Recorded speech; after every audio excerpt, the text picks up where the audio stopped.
بسم اللہ الرحمن الرحیم۔ السلام علیکم۔ پروگرام اختلاف رائے کے ساتھ میں ہوں افتخار کاظمی۔ اور ایک طرف ملک میں سیلاب نے تباہی پھیلائی ہوئی ہے اور دوسری طرف سیاست میں ایک تباہی نظر آ رہی ہے، اور ان حالات میں بھی جب کہ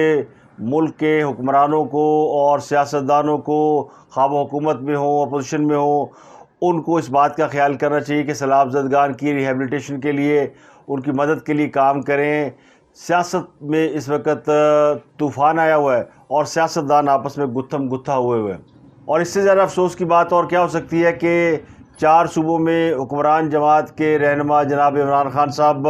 اس وقت جلسے جلوس میں مصروف ہیں۔ نہ صرف وہ خود مصروف ہیں بلکہ جن صوبوں میں سیلاب آیا ہوا ہے وہاں کے وزرائے اعلیٰ بھی ان کی خدمت میں مصروف ہیں۔ چودھری پرویز الہی پنجاب میں تو کسی جگہ نہیں پہنچے سیلاب زدگان کی مدد کے لیے، نہ ان کے لیے کوئی کسی جگہ پہ ریلیف دیتے ہوئے دکھائی دیے، لیکن وہ گجرات میں چودھری ظہور الہی اسٹیڈیم میں عمران خان صاحب کے جلسے کے لیے انتظامات کرتے ہوئے ضرور دکھائی دے رہے ہیں۔ تو اس لیے پنجاب کے عوام یہ کہنے پر مجبور ہے کہ